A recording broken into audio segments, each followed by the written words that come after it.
This channel does not promote any violent, harmful, or illegal activities. All content provided by this channel is meant for an educational purpose only. Jadavpur বিশ্ববিদ্যালয়ের চরম বিশৃঙ্খলার পর আমাদের মুখোমুখি ওয়েবকুবার সভাপতি ব্রাত্য বসু, তিনি রাজ্যের শিক্ষামন্ত্রী বটে। ব্রাত্যবাবু, আপনার কাছে আমার প্রথম প্রশ্ন, আপনি সুস্থ আছেন তো? আগের থেকে অনেক ভালো আছি। কি করে আমি ইন্টারভিউ দিচ্ছি আপনার? কালকে যে পরিস্থিতি ছিল, যেভাবে গাড়ির কাঁচ ভাঙা হচ্ছিল, আপনি কি কখন ভেবেছিলেন আরও খারাপ কিছু হয়ে যেতে পারে, প্রাণহানির মতন ঘটনা ঘটে যেতে পারে? অনেকে বলেছে অনেকে, ওই সময়টা আমার কাছে পরপর ঘটছে তো, তখন ভাবার কোনো অবকাশ নেই। আমি ড্রাইভার প্রচণ্ড ভয় পাচ্ছিল, ও এলোমেলো গাড়ি চালানোর চেষ্টা করছিল। আমি ওকে বললাম যে আস্তে আস্তে চলো, কিন্তু ততক্ষণে কাঁচটা ভেঙে এসে আমার মুখে পড়েছে, আমার গায়ে ছিটকে পড়েছে। ওর কাঁচটা ভেঙে দেওয়া হয়েছে। ওদিক থেকে যেন পাথর নিয়ে দৌড়ে আসছে। ডান দিকের কাঁচটা তো একজন ঘুষি মারলো, ডান দিকে যে উইন্ডস্ক্রিনটা আছে, ঠিক ড্রাইভারের পাশেরটায়। তখন আমার সিকিউরিটি আমায় ধরে দুজনে মিলে, আমি ফ্রন্টে বসেছিলাম, ওরা দুজনে মিলে আমার টানছে, আমার পেছনের সিটে নিয়ে আসবে, কারণ কাঁচ ভেঙে ওরা আমাকে একজন বললো যে পরে পুরো কাঁচটা এসে ভেঙে পড়লে আমার চোখ টোক নাকি নষ্ট হয়ে যেতে পারতো।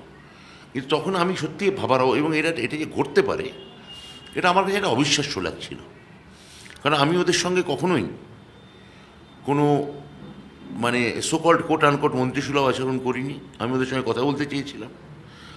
ওরা বলেছিল আমি ডেপুটেশন দিতে চাই, আমি ডেপুটেশন নিতেও রাজি ছিলাম। কিন্তু ওরা বললো ডেপুটেশন ওই 40-50 জনের যে গ্রুপটা আছে, ওইখানে দাঁড়িয়ে এক্ষুনি ভিসির সামনে বলতে হবে কবে ইলেকশন হবে।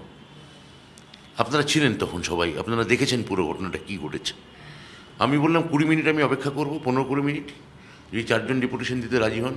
বাই দ্য ওয়ে, তার আগে এসএফআই এসে ডেপুটেশন দিয়ে গেছে আমাকে, আমি নিয়ে এসেছি। তৃণমূল ছাত্র পরিষদ এসেছিলো, তাদের থেকেও আমি নিয়েছি। তা আমি বললাম যদি আলাদা আলাদা সংগঠন হয়, 5-6টা আলাদা আলাদা আলট্রা লেফট ছোটো ছোটো গ্রুপ যদি হয়, আমি প্রত্যেকের সঙ্গে আলাদা করে ডেপুটেশন নিচ্ছি। কিন্তু ওদের দাবি যে ওই সবকটা গ্রুপ মিলে একসঙ্গে যে 40-50 জন আছে, সবার সঙ্গে একসঙ্গে বসে তক্ষুনি ডেট জানাতে হবে। এটা আমার পক্ষে সম্ভব ছিল না। আমি মুখ্যমন্ত্রীর সঙ্গে কথা না বলে কোনো একটা ডেট দুম করে ওখানে বলে বেরিয়ে চলে আসবো, একটা মিথ্যা প্রতিশ্রুতি দিয়ে, এইটা আমি করতে চাইনি। কিন্তু ওরা খুব নির্বাচনের তারিখ নিয়ে আমার মনে হয় না খুব আগ্রহী ছিল। ওরা ব্যাপারটা পণ্ড করতে চেয়েছিল, ওরা ভণ্ডুল করে দিতে চেয়েছিল, একটা সন্ত্রাস করতে চেয়েছিল, ওরা প্রভোকেশন চাইছিল। ওরা চাইছিল বারবার যাতে আমরা পুলিশ ডাকি। উপাচার্য আমায় জিজ্ঞেস করেছিলেন, আমি বলেছিলাম পুলিশ ডাকা যাবে না, পুলিশ ডাকবো না, এরপর ওরা যা পারে করুক। আমাদেরও প্রচুর অধ্যাপক ছিলেন, অনেক অধ্যাপক আহত, তখন অনেকেই এসে কান্নাকাটি করছিলেন, ফোন করছিলেন। আমি একটা জায়গায়, ওই অনুষ্ঠান স্থলের পাশেই একটা ক্যাম্প মতো জায়গা ছিল, সেখানে আমি চেয়ার পেতে বসেছিলাম এবং অপেক্ষা করছিলাম ওদের জন্যে। কিন্তু ওদের গালিগালাজ, হুমকি, মারধর, অন্য অধ্যাপকদের সঙ্গে ব্যবহার, এবং তারপর যখন ব্যাপারটা আমার সঙ্গে ওই রকম একটা পর্যায়ে চলে গেল, যেখানে প্রায় শারীরিক হেনস্থার মুখোমুখি হতে হচ্ছে, তখন আমার মনে হচ্ছিল যে এ তো জানে না কি করছে, কেন করছে। এটা কোনো রাজনীতি নয়, এটা কোনো রাজনৈতিক সংগঠনের কোনো আচরণ হতে পারে না। তো এই ঘটনার পরে আপনার মুখ্যমন্ত্রীর সঙ্গে কথা হয়েছে? হ্যাঁ, কালকেও হয়েছে, আজকেও হয়েছে। উনি কিছু বললেন যাদবপুরের বিষয়ে কোনো পদক্ষেপ করার কথা? মুখ্যমন্ত্রী আমায় কী বলেছেন দেখুন, সেটা আমি আপনাকে বলবো না। আমরা রাজনৈতিকভাবে এটার মোকাবিলা করব। আমি কালকেও যেটা বলেছি যে এটা পারবেন বিজেপির রাজত্বে কোথাও গিয়ে করতে, যে কোনো মন্ত্রীকে ঢুকতে দেবেন না, শাসক দলের কর্মী সংগঠনের অফিস পুড়িয়ে দেবেন, যে মন্ত্রী যাক তাকে গিয়ে ঘিরে ধরে হেনস্থা করবেন, যে রাজনৈতিক লোক ঢুকুক আপনাদের বিরোধী, তাদেরই ওখান থেকে তাড়া করবেন, এবং সর্বোপরি অধ্যাপকদের যারা আপনার গুরুসম আপনাদের, তাদের ধরে ধরে মারবেন, শারীরিকভাবে হেনস্থা করবেন, চড়থাপ্পড় মারবেন, ফেলে লাথি ঘুষি মারবেন রাস্তায় ফেলে। এটা কি তাহলে জেএনইউতে আপনারা বিজেপি যেরকম করেছিল, ট্যাঙ্ক ঢুকিয়ে দিয়েছিল, আপনারা চাইছেন যে এখানে রাজ্যে বিজেপি আসুক? আপনি আমাকে বলুন, কালকে আমাদের একটা সেমিনার ছিল, শিক্ষায় গৈরিকীকরণ। এটা ওদের রাজনৈতিক লাইনের থেকে আমাদের লাইন কোথায় আলাদা? আমাদের একটা নিরামিষ বার্ষিক সভা ছিল, অ্যানুয়াল জেনারেল মিটিং, যেখানে এইসব প্রতিবেদন পাশ করানো, এক্সিকিউটিভ কমিটি পাশ করানো, স্টেট কমিটি পাশ করানো, এইসব যেগুলো মানে ফর্মাল যেসব ব্যাপার স্যাপার হয়, সেটা হতে দিলে ওদের কি অসুবিধে হতো? ওই গোটা মিটিং জুড়ে ওই অসভ্যতা করা, ওই ক্রমাগত চেয়ার ছোঁড়া, ওখানে ব্যঙ্গাত্মক পোস্টার দেওয়া, ব্যানার ধরে লাফালাফি করা, ওখানে এসে অধ্যাপকদের ওপর শারীরিকভাবে নিগ্রহ করা, খেতে যাচ্ছেন অধ্যাপকরা কুপন দেখিয়ে, সেখানে গিয়ে তাদের খাবার তুলে ফেলে দেওয়া, এগুলো কি রাজনীতি আমি জানি না। তো এই ঘটনার পর কালকে সারা বাংলা তৃণমূল শিক্ষা বন্ধু সমিতির অফিসে আগুন ধরিয়ে দেওয়া হয়েছে। বিনয় সিং, যিনি ওখানে কার্যকর্তা, তিনি বলছেন যে প্রাণ ভয় আছি। মনোজিৎ মণ্ডল, তিনি বলছেন প্রাণ ভয় আছেন। তৃণমূল ছাত্র পরিষদ সমর্থকরা তারা হোস্টেল ছেলে পালিয়ে গেছে বাঁচার জন্য। একটা বিশ্ববিদ্যালয়ে বাঁচার জন্য পালিয়ে যেতে হবে? আজকে বলুন, উপাচার্যকে রাত্রিবেলা শারীরিকভাবে হেনস্থা করা হয়েছে, উপাচার্যকেও ধাক্কাধাক্কি করেছে, মেরেছে। উপাচার্য দেখলাম বিবৃতি দিয়েছেন, দরকার হলে ক্যাম্পাস বন্ধ রাখা হোক। আমাদের চ্যানেলে বলেছেন। ও তাই? আচ্ছা, সেটা আমি জানতাম না, আমাকে একজন বললেন আজকে। এটা মানে ওরা যদি এভাবে নৈরাজ্য চায়, তো আমরা রাজনৈতিকভাবে আবার বলছি এটা মোকাবিলা করবো। আমি প্রত্যেকটি ছাত্রকে বলবো, যারা আমাদের ছাত্ররা প্রাণ ভয়ে পালিয়ে গেছে তারা হোস্টেলে ফিরে এসো। অধ্যাপক মনোজিৎ মণ্ডল, অধ্যাপক সেলিম বক্স মণ্ডল এরা সব মার খেয়েছেন কালকে। তাদের অপরাধ হচ্ছে তারা তৃণমূলপন্থী ওয়েবকুপা করেন। বাইরের অধ্যাপক প্রদীপ্ত চট্টোপাধ্যায়, ওমপ্রকাশ মিশ্র মার খেয়েছেন, ওখানকার অধ্যাপক দ্রুহীন চক্রবর্তী মার খেয়েছেন, আরও অজস্র অধ্যাপক মার খেয়েছেন, সৌগত পাল, অনেকে। তারা প্রত্যেকেই ছবি পাঠিয়েছেন। ওই কেউ জামা খুলে ডান দিকে চোট, তলপেটে ঘুষি, চোখের তলায় কালশিটে। তো পুলিশ তো ব্যবস্থা নিচ্ছে, এবং পুলিশ, আমি আপনাকে বলছি, এই ঘটনায় কিন্তু পুলিশ প্রশাসন কড়া পদক্ষেপ নেবে। আমি বিশ্ববিদ্যালয় উপাচার্যের কাছে আমি রিপোর্ট চাইছি যে কি হয়েছে আপনার। আমরা তো পুলিশ ডাকিনি, পুলিশ আমরা ডাকতে চাইনি, কিন্তু আপনার তো একটা সুরক্ষা টিম থাকবে বিশ্ববিদ্যালয়ের অভ্যন্তরে, একটা সিকিউরিটি টিম থাকবে, তাদের কাউকে দেখা যায়নি। আমি রাজনৈতিকভাবে আমি পারলে আমি কিন্তু ওখানে যে রাজনৈতিকভাবে যে দেখভাল করেন আমার ক্যাবিনেট মিনিস্টার, আমার কলিগ অরূপ বিশ্বাস, তাকেও আমি বলে যেতে পারতাম, এবং সে ওখানে বিশ্ববিদ্যালয়ের মধ্যে 500 ছেলে ঢোকানো কোনো ব্যাপার ছিল না। আমি অরূপকেও কিছু বলিনি, কারণ আমার মনে হচ্ছিল যে অধ্যাপকরা সভা করতে যাবে, ওখানে আমি কেন বাইরে রাজনৈতিক লোকের সাহায্য নিয়ে ঢুকবো। কিন্তু ওরা যে অধ্যাপকদের মারতে পারে, অধ্যাপকদের ধরে পেটাতে পারে, এইটা আমার মানে এটা আমার কল্পনাতীত ছিল, এটা আমি ভাবতে পারিনি। কিন্তু এই ছাত্ররা তারা সোশ্যাল মিডিয়ায় বিভিন্ন মাধ্যমে একটা প্রচার শুরু করেছে, যা হয়েছে ক্যামেরার সামনেই হয়েছে। আমরা দেখেছি একটা গাড়ি বেরিয়ে গেল, আপনার ছেলেটি পাশে পড়ে যায়, লুটিয়ে যায় এবং রক্তাক্ত অবস্থায় ছিল, তার 14টা সেলাই পর্যন্ত হয়েছে। ছাত্রদের বক্তব্য আপনি পিষে দিয়ে গেছেন।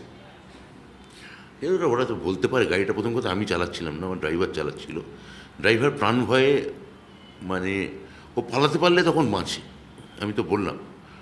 ড্রাইভারের, ছাত্রের যেমন প্রাণের আশঙ্কা আছে, ড্রাইভার বলে কি, মন্ত্রীর ড্রাইভার বলে কি সে মানুষ নয়? তার প্রাণের আশঙ্কা থাকবে না?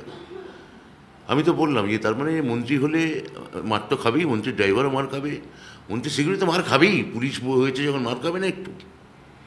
হ্যাঁ, তোমরা তো শাসক দল মানে মার খেতেই হবে, মানে শাসক দল মানে আমরা মাথা নিচু করে থাকবো।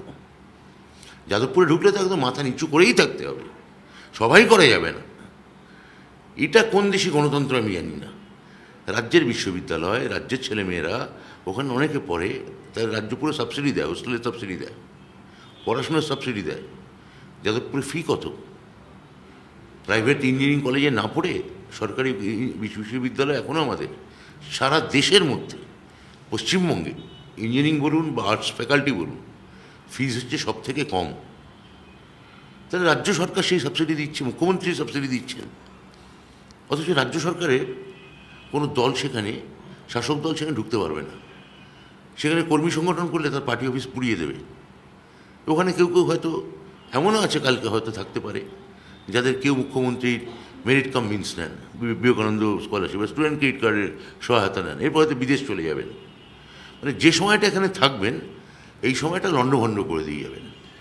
কিন্তু ব্রাতবাবু, এই নৈরাজ্যের ছবি তো একদিনে হয়নি, দীর্ঘদিন ধরে হয়েছে। আমাদের সরকার, প্রশাসন, দপ্তর, তারা কেন এতদিন কোনোভাবে যাদবপুরটাকে একটা শেকলে মারতে পারলো না? আমরা শেকলে মারতে চাইনি। আমরা মনে করি যে একটা বিশ্ববিদ্যালয়ে যদি বিরোধী দল থাকে, বিরোধী দল ইউনিয়ন থাকে, তো থাকতেই পারে। ইউনিয়ন থাকতে পারে, কিন্তু নৈরাজ্য তো থাকতে পারে। নৈরাজ্যটা থাকতে পারে না।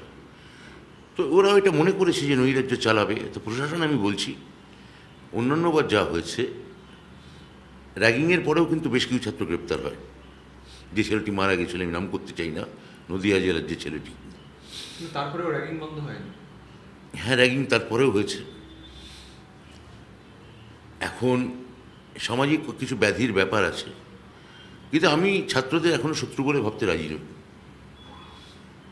যে ছাত্র আমার বিরোধী দলের ছাত্র, সে আমাদেরই ছাত্র, রাজ্যের ছাত্র। কিন্তু আমার যেমন তাকে শত্রু হিসেবে আমি তাকে দেখব না, তারও শাসক দলকে শত্রু হিসেবে যেন সে না দেখে। তার কাছে হাত জোর করে এইটুকু খালি বলতে পারি যে গণতন্ত্র শব্দটা মানে বোঝার চেষ্টা করো ভাই। রাজনৈতিক সভা সমাবেশ মানে বোঝার চেষ্টা করো। আর ও যে পলিটিক্যাল লাইনে আমাদের কাল সেমিনার হয়েছে, সেখানে এসে ওই কথাগুলো বলা বা ওই বাঁদরামি করা কোনো দরকারই ছিল না। এখন আপনার ক্যাবিনেটের সদস্য বাবুল সুপ্রিয়, এর আগে রাজ্যপাল, তারা প্রত্যেকে গিয়ে এই পরিস্থিতিরই সম্মুখীন হয়েছেন। সেখানে এই এত দিন ধরে এই পরিস্থিতিটা চলছে, এটাকে কিভাবে ঠিক করা যায় আপনি কিছু ভেবেছেন কখনো? হতে পারে আদৌ? এটা আমি ভাবিনি, এবং কী করে ঠিক করা যায় আমি সত্যিই জানি না। তবে সবাই এটাই নড়ে চড়ে বসেছেন, গোটা রাজ্য সতর্ক হয়েছেন। গোটা রাজ্যের মানুষের, প্রচুর মানুষের ফোন পেয়েছি আমি, যারা আমাদের হয়ে রাজনৈতিকভাবে আমাদের লোক নন, সাধারণ মানুষ। কালকে আপনারাও দেখিয়েছেন আপনাদের গণমাধ্যমে, যখন ওরা কালকে রাস্তা অবরোধ করো, সাধারণ মানুষ অব্দি বিক্ষোভে ফেটে পড়ে। ওরা নিজেরাই এখন রাজনৈতিকভাবে দেউলিয়া হয়ে যাচ্ছেন, কোণঠাসা হচ্ছে। ওরা এখন সোশ্যাল যে নেটওয়ার্ক সাইট আছে, সেখানে বিপ্লবের ভোজসভা বসাতে চাইবে, নানা রকম ন্যারেটিভ তৈরি করতে চাইবে। কিন্তু এইবারে উল্টো হবে।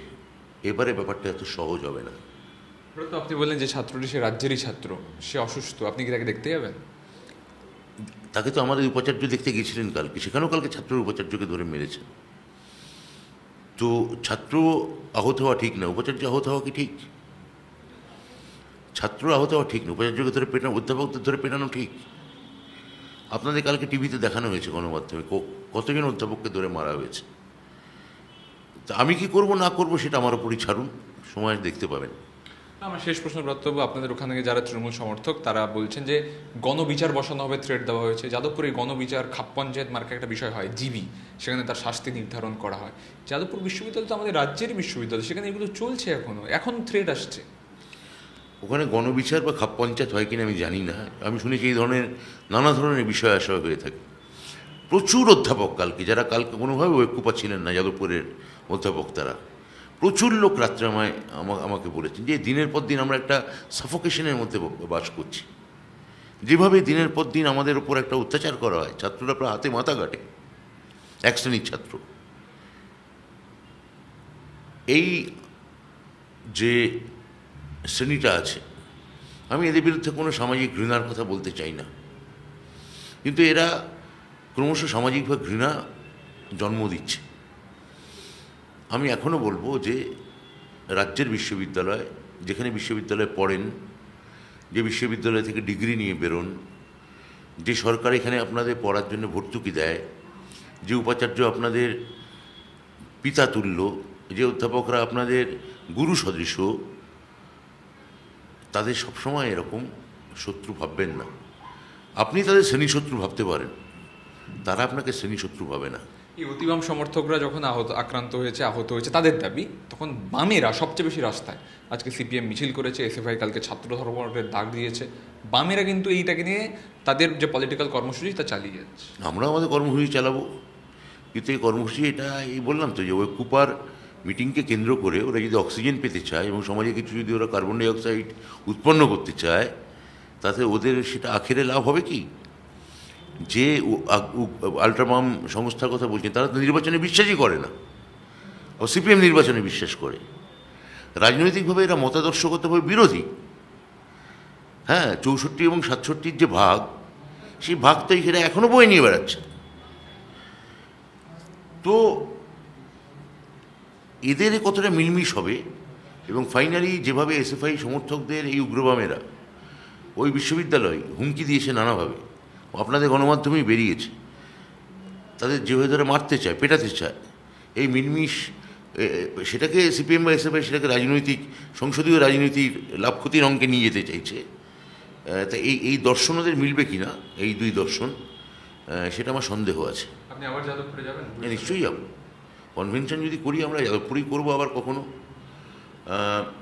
আমাদের অবশ্য কালকে আমরা একটা ঘোষণা করেছি যে আমাদের একটা যে অ্যানুয়াল কনভেনশন যেটা আমাদের গৌড়বঙ্গে হয়েছিল সেটা এবার হয় জঙ্গলমহলে কোনো বিশ্ববিদ্যালয় হবে। তা সেটা হয়ে যাক আমাদের অ্যানুয়াল কনভেনশন, কোনো অনুষ্ঠানে যাদবপুরে আমরা আবার যাব। যাদবপুরে আবার যাবেন এবং এই বিষয়টার রাজনৈতিক বিরোধিতা হবে তেমনটাই জানাচ্ছেন ঐক্যবাদ সভাপতি ব্রাত্য বসু।